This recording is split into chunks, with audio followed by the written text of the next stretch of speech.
Baik, Assalamualaikum warahmatullahi wabarakatuh. Perkenalkan, saya Muhammad Farhan Margolang dari Prodi Bisnis Digital A24, Universitas Negeri Medan. Hari ini saya akan mempresentasikan critical journal review saya pada mata kuliah Studi Kelayakan Bisnis dengan dosen pengampu, Ibu Rosi Pratiwi Sihombing. Baik, judul dari jurnal yang akan saya kritisi ialah Perbandingan Peramalan Model ARIMA Trend Linear Product X pada PT ABC. Jurnal ini akan membandingkan dua metode peramalan ARIMA, yaitu deret waktu, dan tren linear atau regresi pada kasus industri manufaktur serbuk minuman pada perusahaan yang dianonimkan dengan nama PT ABC demi alasan kerahasiaan data bisnis. Baik, jurnal ini sudah diakui secara nasional dengan Sinta 4, diterbitkan oleh Fakultas Sains dan Teknologi Universitas Islam Raden Rahmat Malang dengan akreditasi yang sudah tertera, serta memiliki ISSN dan link DOI paper. Nah, jurnal ini sendiri memiliki 12 halaman dan merupakan volume 8 dari publishing GTEK Ilmu Teknologi Terapan dan berada di halaman 909 hingga 920. Diterbitkan sendiri pada April 2024 sehingga memenuhi kebutuhan syarat critical journal yakni maksimal 5 tahun. Profil penulis sendiri ialah terdapat dua penulis. Yang pertama Alivia Syafira Rahma, penulis utama yang berasal dari Institusi Teknik Industri Universitas Muhammadiyah Gresik. Penulis kedua Syahid Salim Dahda, penulis pendamping yang berasal dari institusi sama Teknik Industri Universitas Muhammadiyah Gresik. Nah, tujuan penelitian ini sendiri ada 3. Yang pertama ialah pembuktian asumsi. Nah, asumsi di sini ialah perbandingan di antara dua metode, yakni tren linear, yaitu analisis regresi, dan juga analisis deret waktu, yang mana yang paling efisien dan akurat menghadapi peramalan permintaan produk ke depannya berdasarkan dari produk PT ABC ini. Yang kedua ialah nilai peramalan. Nah, hasil dari peramalan ini kemudian akan diaplikasikan serta berapa hasilnya itu kemudian menjadi data dasar untuk membuat keputusan bagi perusahaan PT ABC.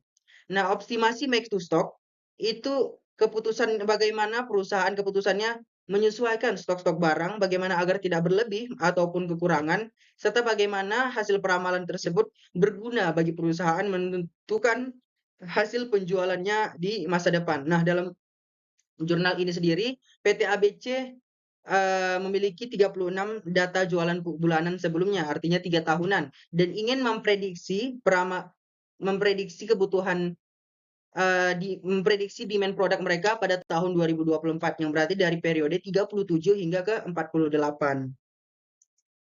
Nah, subjek dan objek penelitiannya sendiri ialah subjeknya merupakan perusahaan PT ABC tersebut yang bermanufaktur serbuk minuman kesehatan kecantikan dengan data penjualan mereka dari Januari 2021 hingga Desember 2023. Artinya total ada 36 titik data bulanan.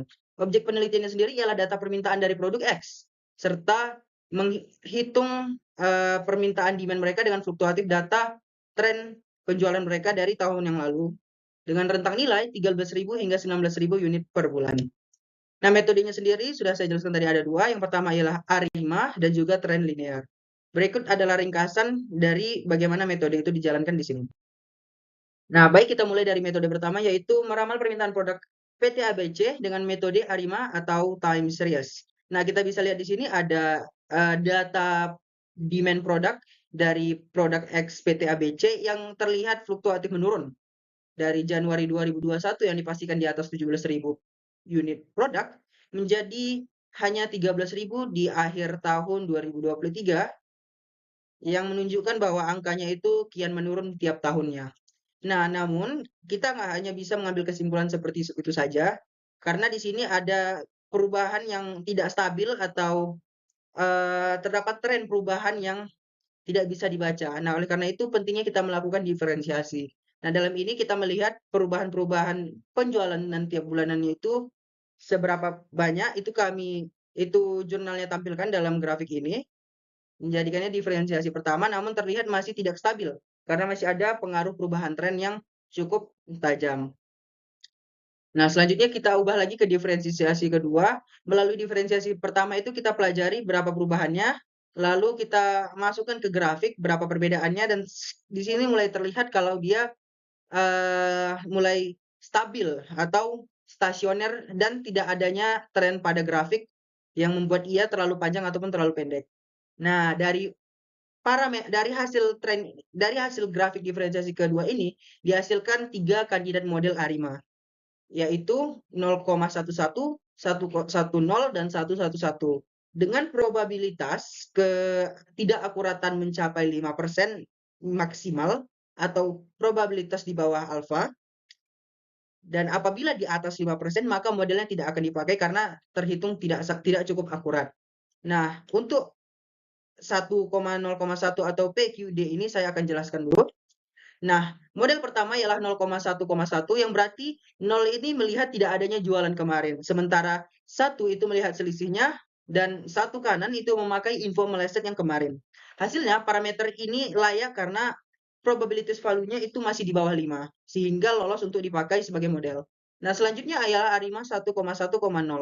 Artinya satu yang kanan itu kita melihat jualan kemarin, satu yang tengah itu kita melihat selisihnya, namun yang 0 yang paling kanan itu tidak pakai info meleset sama sekali. Hasilnya, probabilitas value-nya itu 0,056 atau di atas 5%, sehingga kita tidak bisa memakai model ini atau dinyatakan gugur. Nah, masuk kita pada ARIMA 1,1,1 yang dimana ini melihat jualan kemarin, melihat selisihnya, serta memakai info yang meleset. Sehingga dihasilkan probabilitas value meleset itu 0,0 yang berarti sangat layak untuk dipakai karena di bawah dari ketidakakuratan maksimal 5%. Nah, di sini merupakan hasil estimasi model ARIMA yang dipakai oleh jurnal tersebut untuk melihat ARIMA model mana yang paling signifikan dan hasilnya mereka menentukan ARIMA 1,1,1 ialah yang paling signifikan karena probabilitas value-nya yang paling rendah.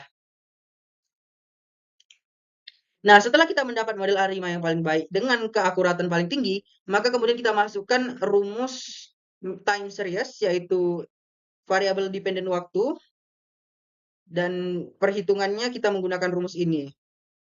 B koefisien regresi, YT kurang 1 sampai YT kurang P, ET R1, ET1 disesuaikan dengan data yang ada pada penjualan 3 tahun yang lalu.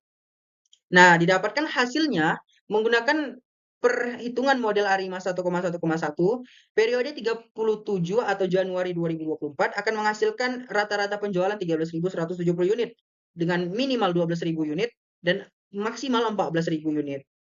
Nah, penjualan pada akhir tahun pula, yakni pada Desember 2024, rata-ratanya akan mencapai 11.541 unit, dengan yang paling rendah 10.600 dan yang paling tinggi 12.478 unit. Nah, dari hasil model ARIMA 1,1,1 ini menunjukkan bahwa produk X dari PT ABC akan mengalami penurunan yang cukup tinggi sepanjang tahun 2024, yaitu dari 13.170 unit hanya menjadi 11.541 unit per bulannya pada Desember 2024. Artinya terdapat penurunan sebesar 1.629 unit atau 12,4% dalam setahun, atau rata-rata pengurangan sekitar 148 unit per bulannya. Nah, setelah kita menganalisa dari ARIMA atau time series, di sini kita akan menganalisa tren linear. Maaf, di sini ketulis time series, harusnya di sini analisa regresi. Nah, setelah kita menganalisa perhitungan 3 tahun penjualan dari PT ABC, kita mendapatkan rumus hasilnya yaitu YT sama dengan 18.491 dikurang 147,7 produk per bulannya. Yang berarti setiap bulannya itu penjualan dari perusahaan PT ABC akan berkurang 147,7 unit. Namun dalam perhitungan ini terdapat kelemahan yang cukup fatal. Yang pertama ialah ketika kita melanjutkannya ke periode tahun kedua, akan terjadi inkonsistensi akibat dari tidak adanya perhitungan fluktuatif atau kurangnya variabel dan hanya berdasarkan perhitungan masa lalu. Sehingga dibanding tren linear, ARIMA atau time series itu jauh lebih signifikan dan akurat karena memperhitungkan banyak data penjualan lain selain hanya berdasarkan penjualan waktu sebelumnya. Nah, hasil penelitian dari jurnal ini ialah menyatakan bahwa ARIMA 1,1,1 itu jauh lebih signifikan dan akurat dibanding tren linear serta Arima 0,1,1. Mereka bisa dipakai, namun untuk jangka panjang serta variabel tambahan lainnya, Arima 1,1,1 itu lebih signifikan dan juga fleksibel. Nah, hasil penelitian dari Arima sendiri telah membuktikan bahwa akan terjadinya penurunan pada permintaan produk dari PT ABC sebesar 1.629 unit atau sekitar 12,4%. Hal ini yang menjadi sumber data penting bagi manajemen PT ABC untuk melakukan evaluasi segera pada produk X mereka. Nah, kekuatan penelitian ini ialah yang pertama ya metode tepat sasaran, karena Arima itu merupakan pilihan yang tepat untuk permintaan time series yang tidak stasioner dan fluktuatif. Seperti yang kita lihat tadi, 3 tahun sebelumnya itu pembeliannya menurun, namun sama sekali tidak bisa kita tebak angka-angkanya tidak berpola. Prosedur sistematis dan lengkap, mengikuti tahap Bose-Jenkins pada jurnal, identifikasi, estimasi, diagnostik, dan ketelitian metodologis yang baik dan dapat diterapkan di banyak bisnis. Multi kriteria error, menggunakan 3 ukuran kesalahan, MSD, MAD, dan API, sehingga melihat metode mana yang paling kredibel. Yang keempat ialah aplikasinya yang tinggi. Hasil peramalan PT ABC tersebut dapat digunakan secara teoretis juga pada perusahaan-perusahaan bisnis lain. Nah, kelemahannya sendiri ialah data Arima itu minimal 50 hingga 100, sehingga dengan hanya ada data 36, ini akan mengurangi keakuratan secara generalisasi model. Tidak ada pola musiman. Seperti yang kita tahu, PT ABC itu tidak memaparkan produknya, sehingga kita tidak bisa membaca pola musiman produk tersebut. Model univariat. Nah, di sini kan ada variabel lain tuh, seperti harga, promosi, saingan, ekonomi makro. Hal ini sebenarnya bisa dihitung. Namun karena jurnal tidak memberikan datanya, kita tidak bisa menghitungnya secara Arimax. Anomisasi dan transparansi. PT ABC dan produk X sendiri itu masih dianomisasikan, sehingga kita tidak tahu gitu bagaimana pandangan masyarakat terhadap perusahaan-perusahaan ini. Yang kelima ialah pembanding terbatas, hanya dibanding dengan tren linear. Sementara ada metode lain seperti Hawk-Winters, Moving Average, dan metode machine learning. Tidak ada juga validasi out of sample. Tidak ada hasil apakah peramalan dari Arima tersebut betul-betul seakurat itu atau hasil penjualannya pas dengan yang kita ramal. Sehingga jurnal ini masih out of sample. Kesimpulannya, model Arima yang paling terbaik dibanding tren linear karena secara tren linear itu tidak bisa melihat data yang tidak stasioner di industri manufaktur Indonesia. Selain itu, permintaan produk diprediksi akan turun sebesar 12,4% dan merupakan informasi yang kritis bagi PT ABC.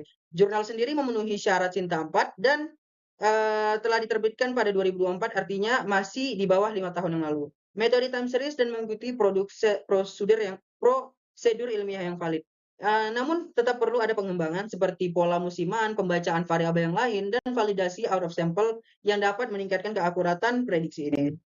Nah, implikasi hasil dari jurnal itu bisa dipakai untuk entrepreneur dan bisnis, karena pebisnis sendiri perlu memahami masalah seperti overstock, stock out, salah kapasitas, dan cash flow. Dengan membantu peramalan produk tersebut, hal-hal ini dapat dihindarin. Nah, apabila terjadi penurunan, sangat penting bagi perusahaan untuk mengevaluasi produk-produk mereka, menginvestigasi akar masalah, serta mengatur efisiensi produksi setelah peramalan tersebut, sehingga tidak terlalu kurang maupun yang produksi tidak berlebih. Serta bagaimana apabila turun tersebut kita mempunyai strategi pembalik yang dapat meningkatkan pertumbuhan pembeli.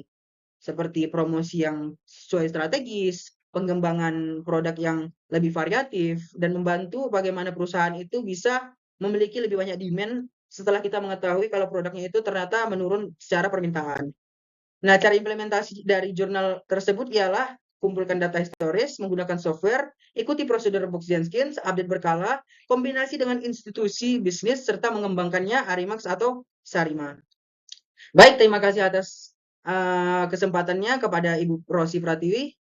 Saya Muhammad Farhan Margolang menyelesaikan presentasi saya. Terima kasih.